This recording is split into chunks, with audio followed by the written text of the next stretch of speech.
Айтыңыз, Эмине апте, сіз қачыншы жылы doğdunuz? Мен 1948 жылы doğulğamman Фергана шерінде. Бабам менің Афендикулов Меджит, анам Меджитова Васфие.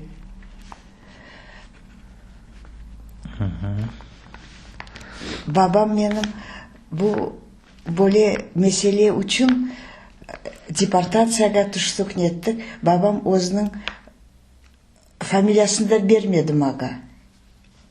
Корқты. Керек не? Şimdi siz Emine Medjitova кетесіз? Да, Emine Medjitova, да. Мен doğma Emine Medjitova, вот оледе фамилия. Отчество nasıl sizde? Меджитовна. Babam Abdülmecit. Siz doğdunuz nasıl tarafta? Fergana'da. Fergana'da. Fergana şehrinde. Значит, babanız kaçıncı yılı doğdu? Babam 1902 yılı. Ole дейміз, а екі yıl oyak-biyak bilmeyeyim. Қанда doğdu? Babam eski Kırımlı, doğma eski Kırımlı. Mem dedem birinci molla edi eski Kırım'ın, Ahmet Efendi.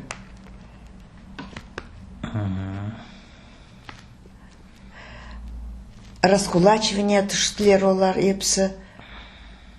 И шының үшін бабам фамилиясын да бермеді маға. И мен анамың фамилиясындаман, Меджитова. Ну так, энде оле түшті, что бабамың ады Меджит и фамилия Меджитова. Вот. А так, бабамың доғыры фамилиясы да Афендикулов дегілде Эфендиев. Эфендиев ескі Кырымлы, но раскулачивание түшкерден соң у фамилия керек ми, о қадар чекіштілер олар епсі. Шының үшін Өзбекстанда вот более Афендикулов деп yazıldı и олетіп қалды. Ште. Siz bilесіз баба тарафтан Харбабаны, Хартананы, адларыны? Адларыны білемен. Вот бабамың Эфендиев, Амет еді бабам бабасы, анасы Абдулкеримова Мерьем. Сегезек қойынден. Сегезек? Сегезек қойынден. Қарасу базар районы. Şimdi bilmesiz adı nasıl? По-моему, Йоку. А вообще Сегезек қойын көрдім картада. Siz gördünüz Харбабаны, Хартананы? Хартбабам 37-де кечінді. А картанамы неттім. Картанамы ақылымда қалды. Картанам 57-де кечінді Ферганада.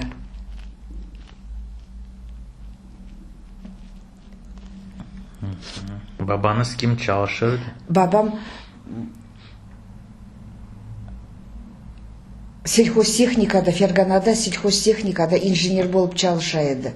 МТС-те башта çalışты, ну, МТС еді, сон, вот, сельхозтехника болғандан соң, сельхозтехникада çalışты. Вот, оле, бабам семьясы балабан еді, олар картанамың 10 баласы еді, бір данесі кечінді балалықта, а 9 данесі епсі Ферганада яшай едік. Вот, ақылымда Картаным қасталанса, мен кішкене бала едім. Картаным қасталанса, қаштаныма чағыра еділер докторны. Бабам айтады, тез Хаттатовны чағырыңыз. Хаттатов. А вот сон оқыдым Хаттатов, о татар адамы, адынды білмейім. Сейджилил Хаттат var diyor. Вот, революционер. О, бекім бұ Хаттатовты, он бірсім екен, доғмышым мне, вот доктор Хаттатов. И постоянно оны чағыртайдылер. Вот, Ферганада. Siz прадедов своих уже не Yok, знаете, endi как bilmeyim, зовут, да? bilmeyim. Yok, endi bilmeyim. Эмжелер, дайлар, белки от жеңте иштирак эткен, от баба тарафтан кимин билесиз? Бабам тарафта менің эмжем бір азбарда яшайдык Ферганада.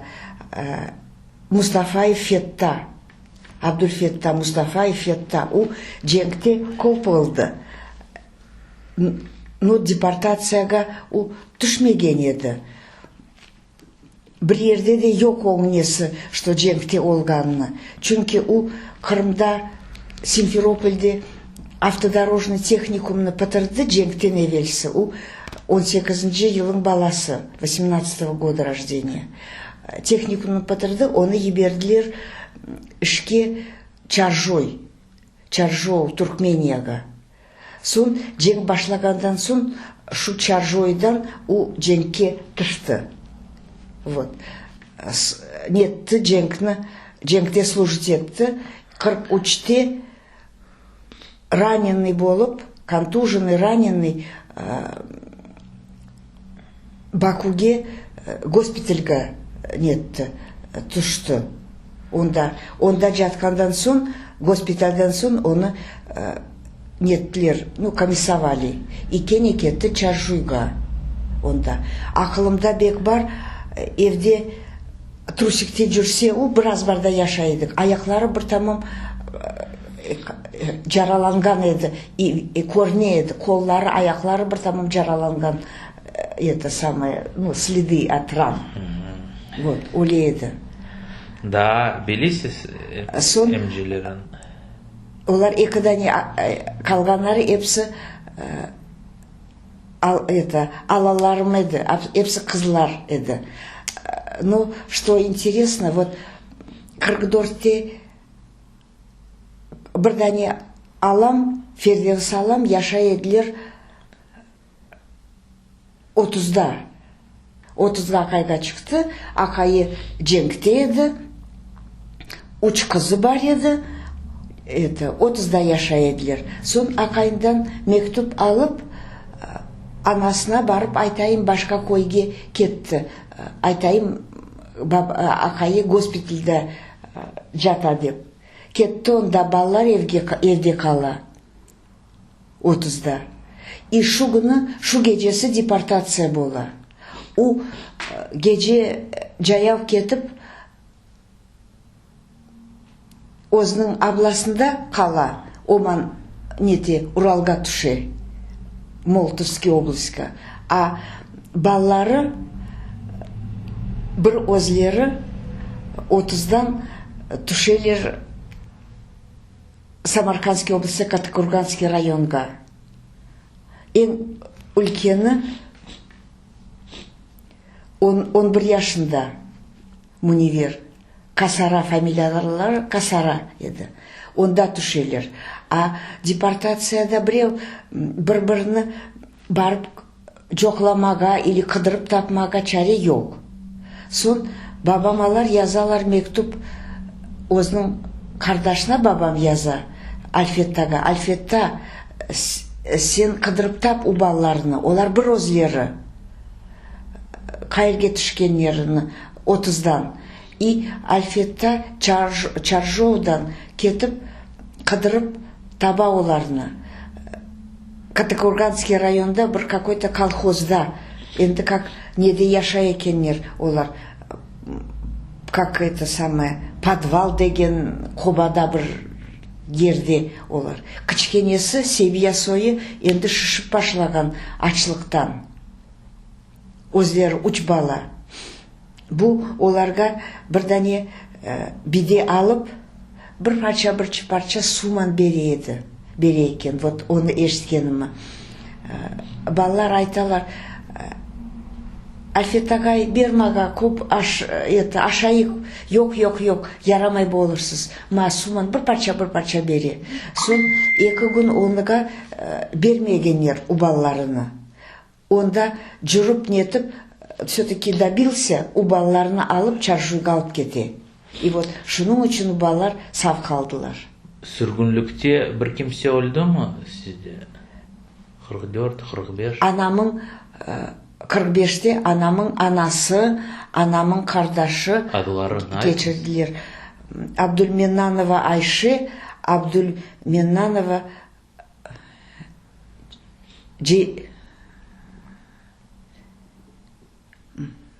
қардашының шынды. Олар или Костромский областы, или Ивановский областьқа түшелер. Урқие. Абдульменнанова Урқие. Яқшы айтыңыз, ананың ады қачыншы жылы доғды? Анам 15-ші жылың баласы, 1915-ші жылың баласы Меджитова Васфие. Қанда доғды? Это Қыпчақ қойынде, Ленинский район Қыпчақ қойынде.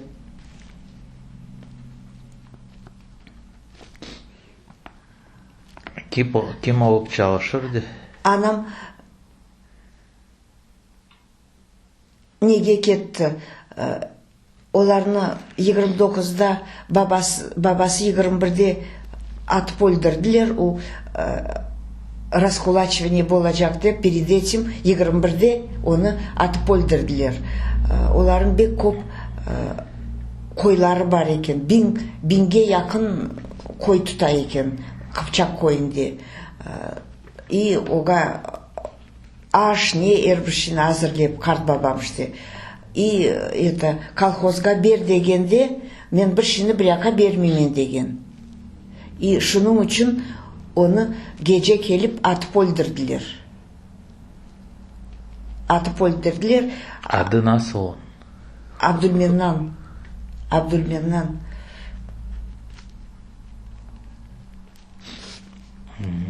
Bu қарбабаңыз? Қарбабам, да. Вот. И анасы қала Учбаламан Брозы.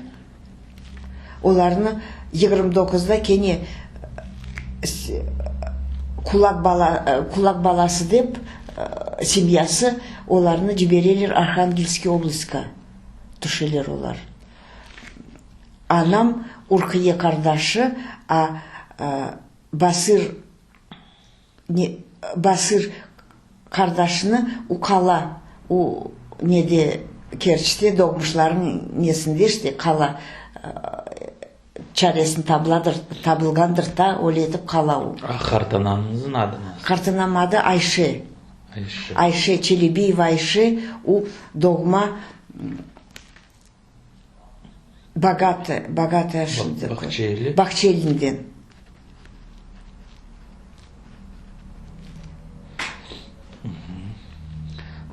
Сон эки қыз ве ана Архангельске яшайлар. Да, онда бір ел яшайлар, даже білмеймін қач ел, добырсын айтқанда бір 2-3 ел яшайлар.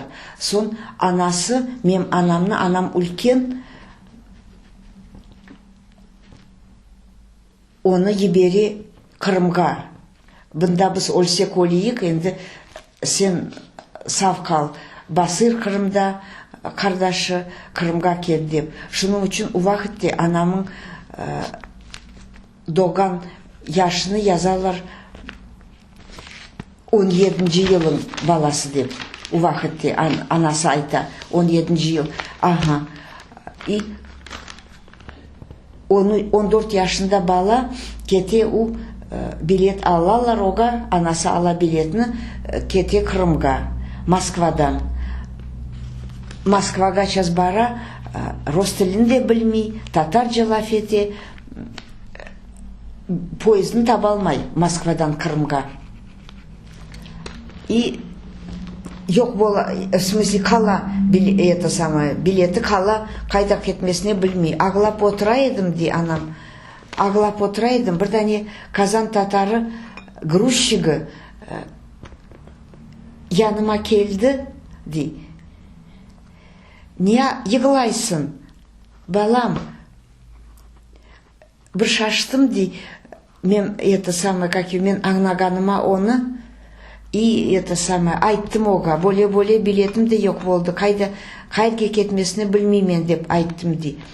Нетме, мен сені шынды не термин, ярдым етейім сага деп айтты дей. И у адам начальникке алып кетті, билетін көстерді, оға ауыстырдылар билетіні, и поезға отыртты, беклетті мені, башқа поезға отыртты, Қырымға олетіп кеттім мен дей, кефеге түштім. Қачынжы жылы келді Қырымға? Это 31-де ма, оле бір елларда, где-то вот более. Сон Ақайға қачан шықты? А у жектен евелісі 41-де Ақайға шықты. Анам кефеде доғмышларда яшайды. Вот более сон Оскенден сон книжный магазинде çalışайды.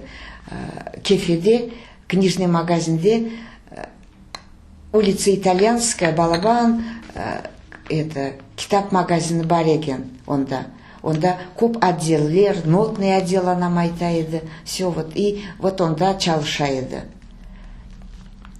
Вот. Анам онда çalışты, онда бір татар қызы çalışайды, Мевсусе деген. Ашында айтайын, Мевсусе. Сон Мевсусе Ақайға чыга Туркке. Жеңтен евелі бұл.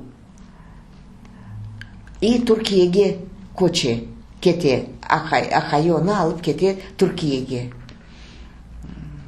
Сон көп ел кечкенден сон 70-ші ма, 71-ші жылы енді депортация Ферганада болғанда шу Мевсусен доғмышлары Ферганада. Бұл Америкадан, ау Ақайыман сон Түркиеден Америка көче. Қачынжы жылы білмеймін. И вот анам, вот насыл, вот были нете көрше оман Мевсусемен, неде Ферганада. Мевсусе өзінің доғмышларына келе Ферганага Америкадан жоқламаға. И онда оман көрше.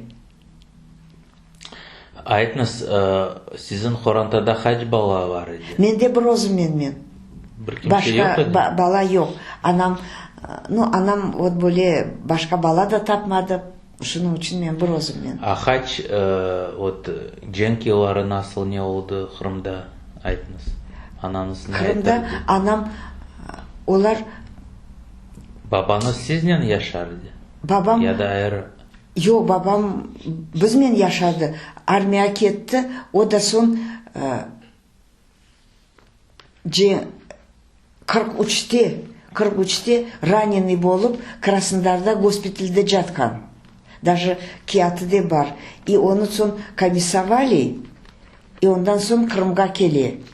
Қырымда Керчьте рыбзаводта бухгалтер болып çalışайдым дейді бабам. Вот, Керчьке көчелер, Керчьте яшайыш яқшы. Вот. И анам да оларман, семьясыман оле. Онда яшағанлар.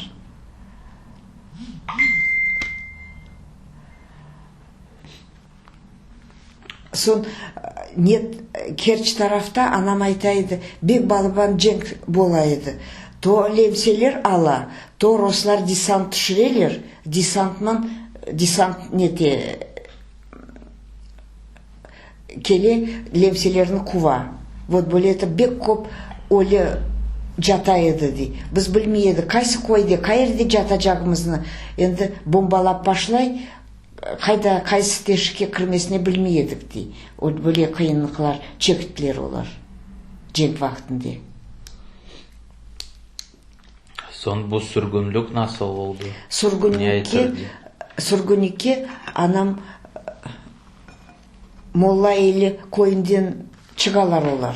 Буханда бұл кой? Карасу-Базарский район. Молла елі койынден анам айтайды, бізні неттілер, но біз бір-екі алдық. Бабам қардашлары, олар атық еді дей. Олар айттылар, жоқ, біз істеген шиімізді алacakмыз. И алдылар бір-екі шилер. Неттік. Вагонға бізді юкледілер. Кеттік, Қырымдан чыгаятканда енді тешіктен қапылар бірер ашық дүгіл тешіктен көріне, енді Крымдан Сиваш неткенде шыққанда мынау состав вагондар бір тамам ағылағандай болды дейді ана. Епс ағылай, как будто стон идет. Но біздің нем бек тез бардық деген еді анам Өзбекстанға. Біздің состав тез барды. Бірінші біз келдік, Мұрза чөлға неттік. Бірдане олардың вагонда бір яш апайда догма баласы бар екен. Гоксынден нетмейді дей. У бала өлген. Оны көтеріп атмасынар деп тұта екен. Негадар вақыт тұтқаны оны. Сон оны қолымдан тартып алып, о енді, нете енді разлагается, енді нетіп, өлетіп ташлағанлар неде, жолдашты, мына өлешілерде болған. Вот, Мирза чөлге тұштық біз деген еді. Бабаны сізден олды? Бабам, да, Крымдан деканисованный, Кургучте қайтып келген, и вот у Тургунике у Крымдан шықты, да, бабам. А мен doğdum Ферғанада. Енді неден соң 48-де. Мирза чөлде, білмеймін, бір ел мне яшағаннар олар. Ондан соң бабамны жібергенер МТС-ке çalışmaға Ферғанаға.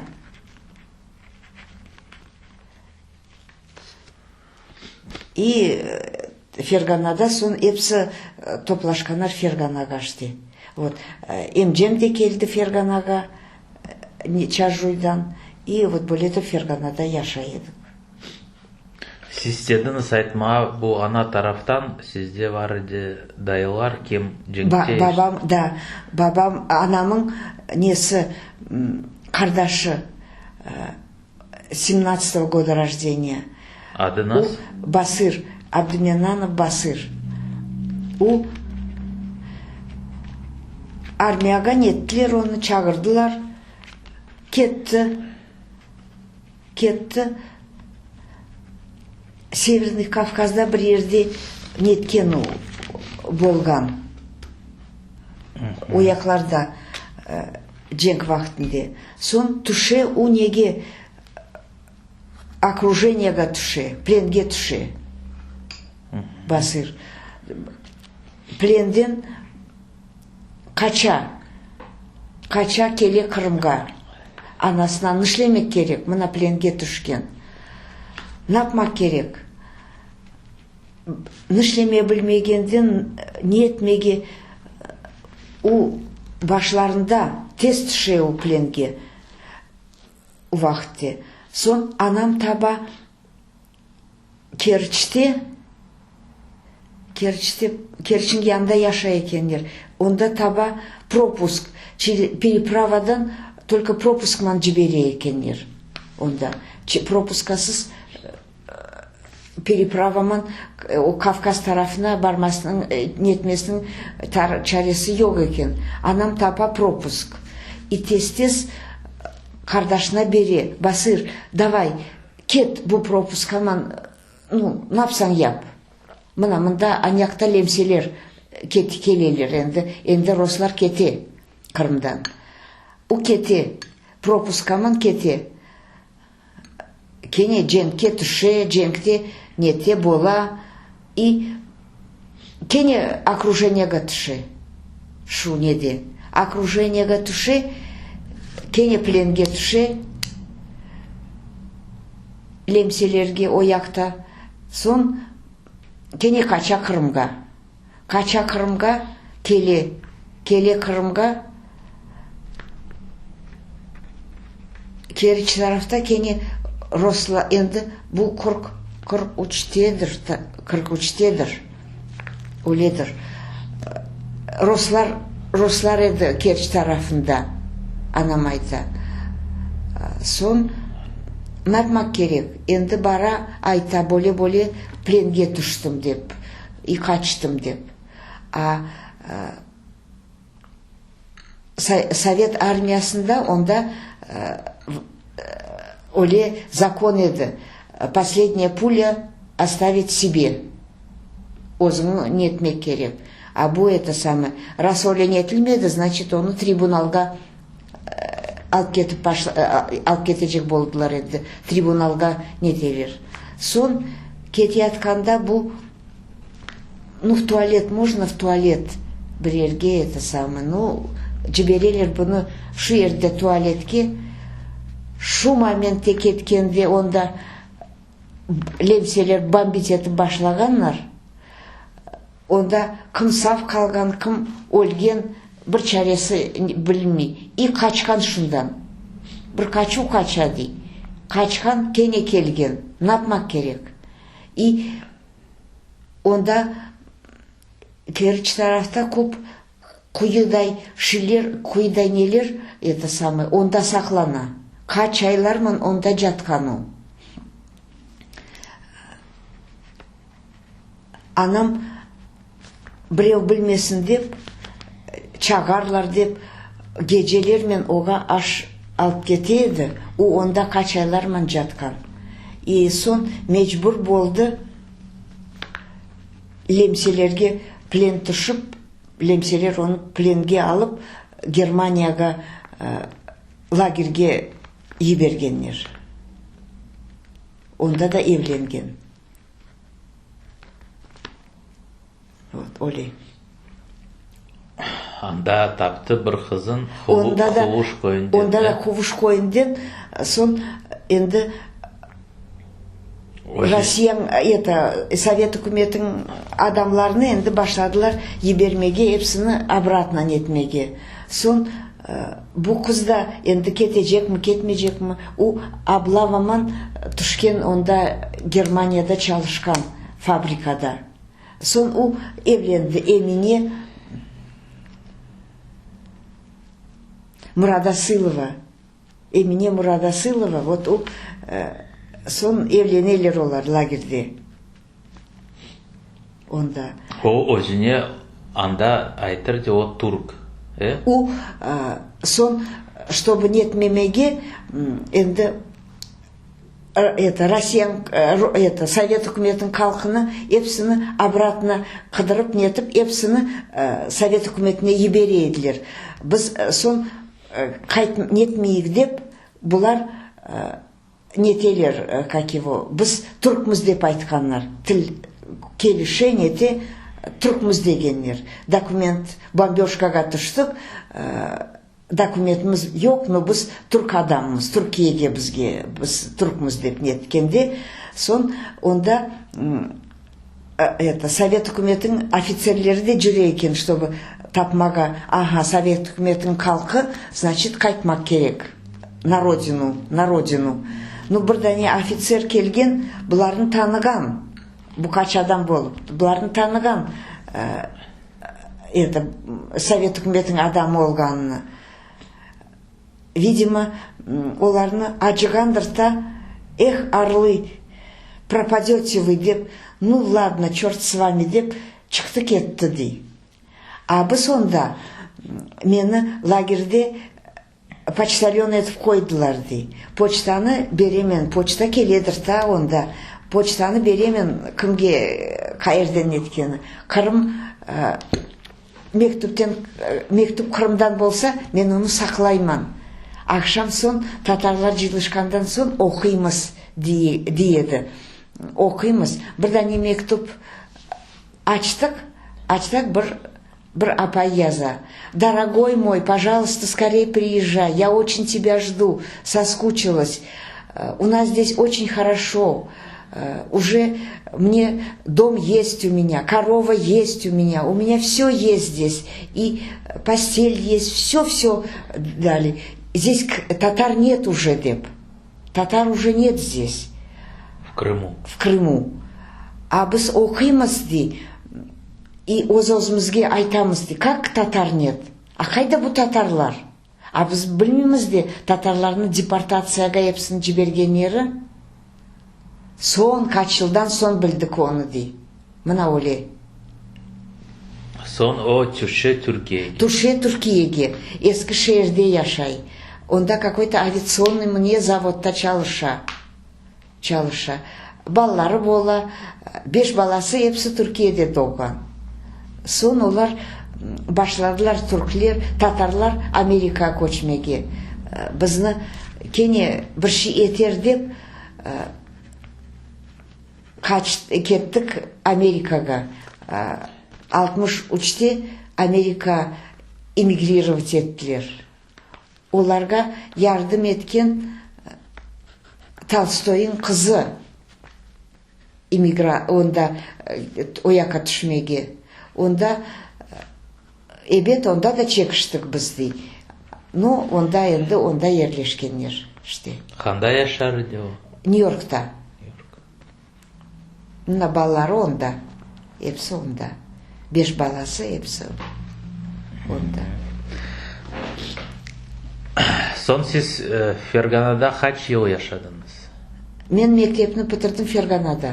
Son Samarkandga institutga kirdim. Institutni bitirgende химия, университетке, Самаркандский университет, химический факультетni bitirdim. Son kene Ferganaga qayttım, 1 yıl çalışkan edim. Son Samarkandga Akayga çıktım. Siz hatırlaysız, вот комендант режим, вот Сталин өлгенде, siz kaç yaşındaydınız? Men 5 yaşındaydım. Yok, men onu hatırlamayım. Единственный, как будто анамдан ешіттім, вот это, что анам келді, анам айта, Сталин өлді, біревні көрген анам, татар апайы, это, ағылай, оқыр ағылай, Сталин өлді енді, напармыз деп. Мен айттым дей, Матусин сен, не ағылайсың? О бізді мында еберді, мында чекшеміз, а сен ағылайсың. Қуанмақ керек бізге. Яваштан оны айтқаным, оны, вот, шыны ешіткенім ақылымда. Матюсың сен? Да. Недір бі Матю? Ну, дура ты. Ага, дура ты, чё плачешь?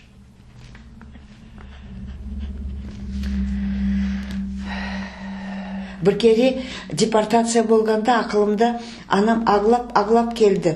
Біреу оны продажные вы собаки деп айтқан, это самое, нет, соғындым деп анам айтқан еді. Нечін бізге оле не айтасыз? Біздің ичте қабатымыз жоқ деп ағлап келген еді анам. Вот о да ақылымда. Но сіз қатырғайсыз, анаңыз әр ай барды на подпись. На подпись бара еділер, да. Менде онда yazılganlar. Менде yazganlar онда. Fergana'da anda pek çok bizim aktivistler yaşardı. Bek yakşı bilemen, da, neni Юрий Османовны bek yakşı bilemen. Біледім. Çünkü анамың двоюроднымы, троюроднымы Изитакай мархаматтан у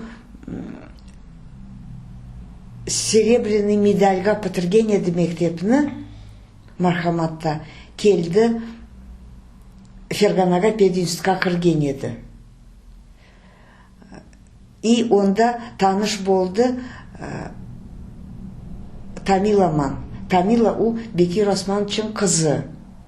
И сон олар evlendілер, олардың тойында бек якшы ақылымда. У Тамилаң, Юрий Османовың анасын да білемен. Бабасы Бекир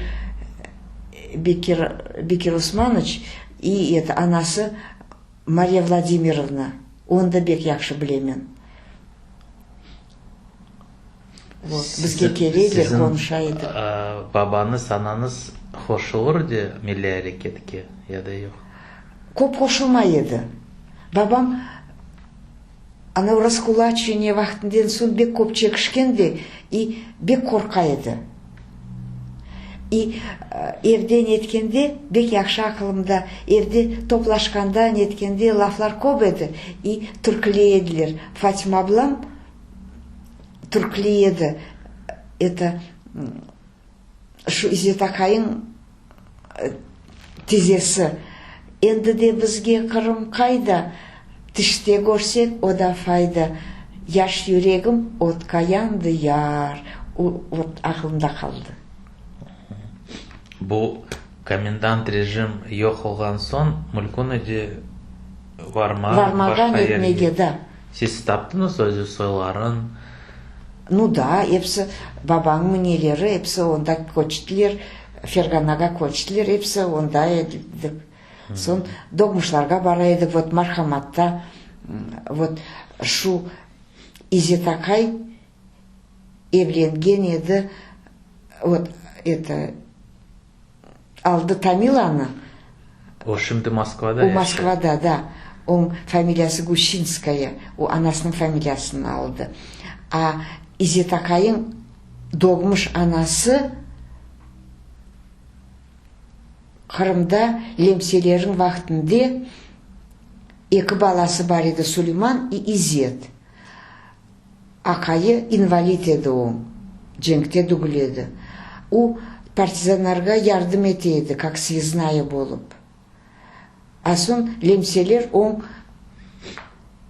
неттілер, как говорится, на след напали, что у партизанармен связь тута. У Судак райондан яшайдылар олар. Ұмыттым қайсы қойды.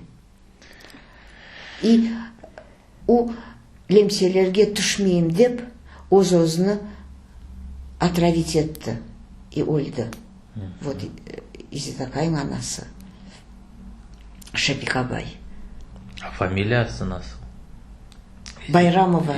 Олар Байрамовлар. Олар вот Шапикабай, Байрамов сойындан, Байрамовлар. Кефеде, олар кефеде яшадылар, олар кефен байлары. Лимонадный фабрикасы бар еді, мне что-то вот, ну, нелерден. Мына, оларын нелерде бар менде. Фотосы, мына.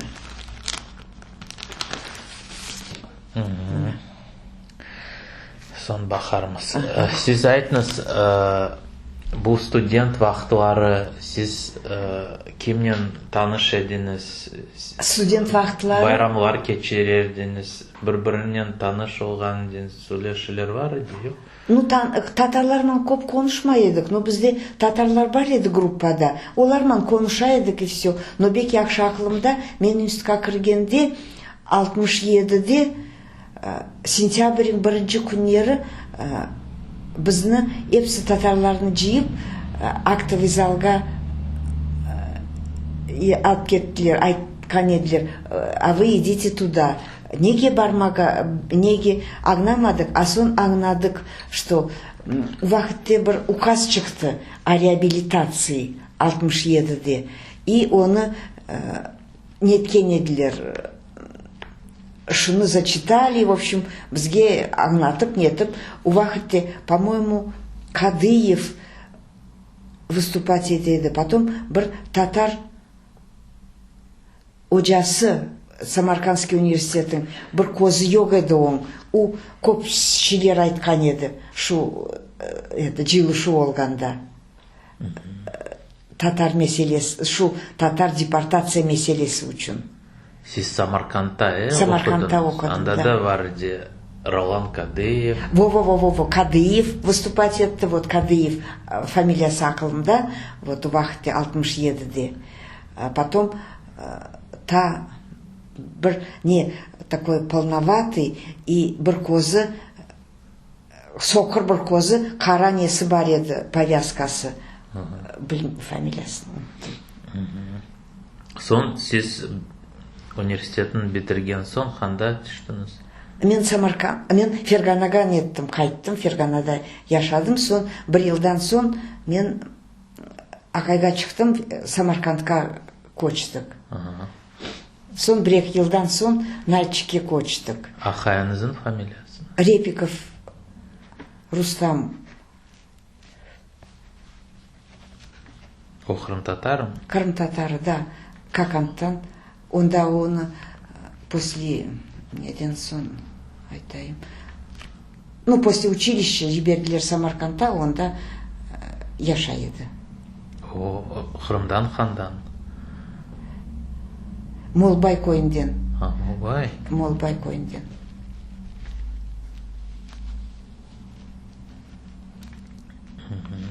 Sizin iki babanız var ya? Да, екі оғлым и қызым.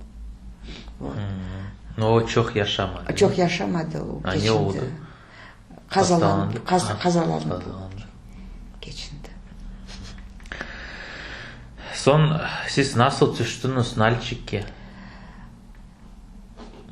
Kabardino-Balkarya.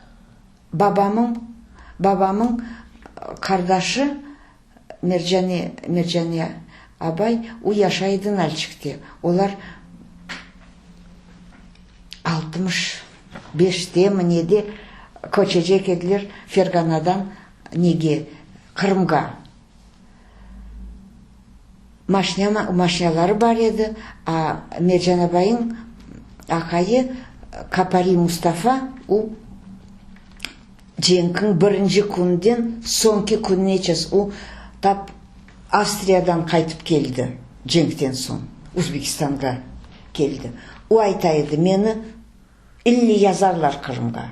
Men Cenk'ni birinci günden o kadar nетті Cenk'ni geçirdim. Какой-то генералны нетеді. O шофер еді. Генералны taşıydı машинада. Вот. Машинамен кеттілер олар Kırım'a. Kırım'a оларны yazmadılar. Son қайырде нетмеге сон жүрділер Краснодар, ояқларда бір ерде жүрділер, сон Nalçik'e yerleştiler. Nalçik'ni beğendiler, Nalçik'te kaldılar. И babam 76'da Özbekistan'da bir sıcak havasıydı. Babamın yüreği avraydı, dayanmaydı. И kardeşi şu keliniz yazga bizge dep çağırdı. Babam ketti Nalçik'e. Nalçik'e vardı, Minvodaga düştü самолеттен, сразу havası bek uyudu oğa. И ondan sonra birden koça koydular. Son men de o yakar kettim işte.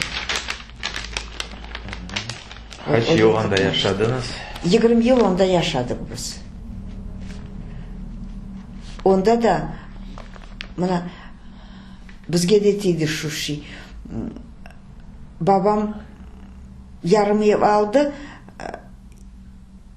Başta прописка, o vakitte ekiden küçükeni koz çıkıyordu.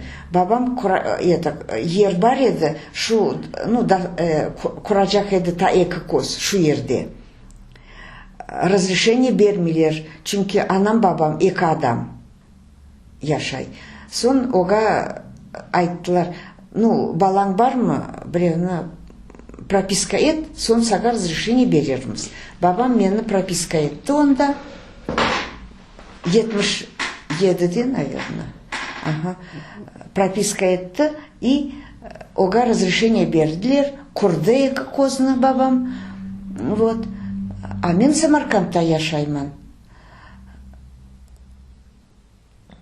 79'da bizge kvartira berdiler Самаркандта.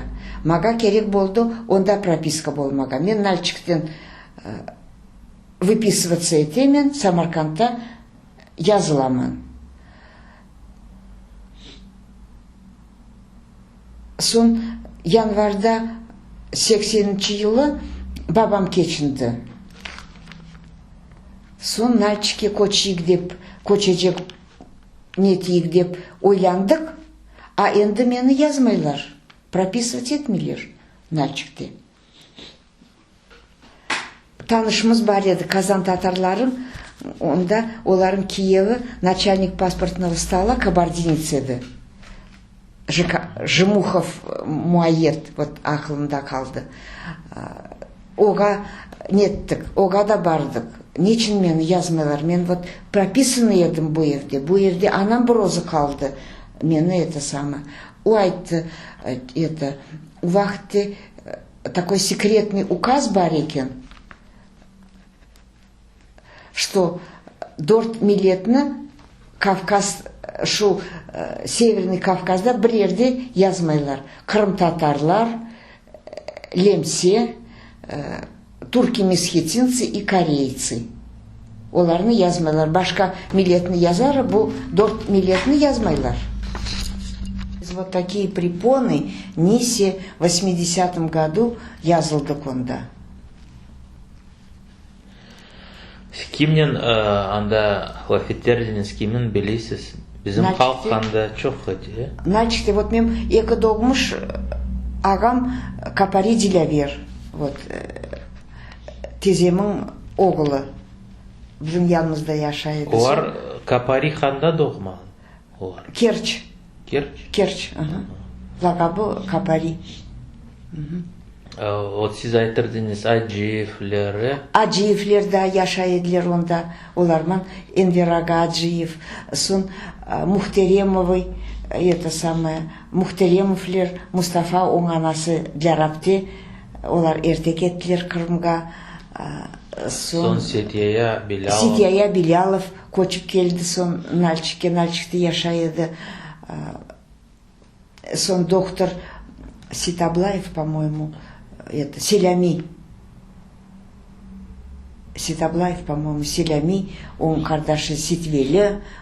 Көп еділер татарлар неде Нальчикте. Анда да миллиарекет var еді? Var еді, да. Да, нетледі, топлашла еділік.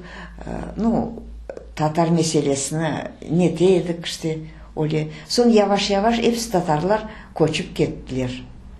Siz анда çalışırdınız? Мен анда çalışaydım гидрометаллургический заводта.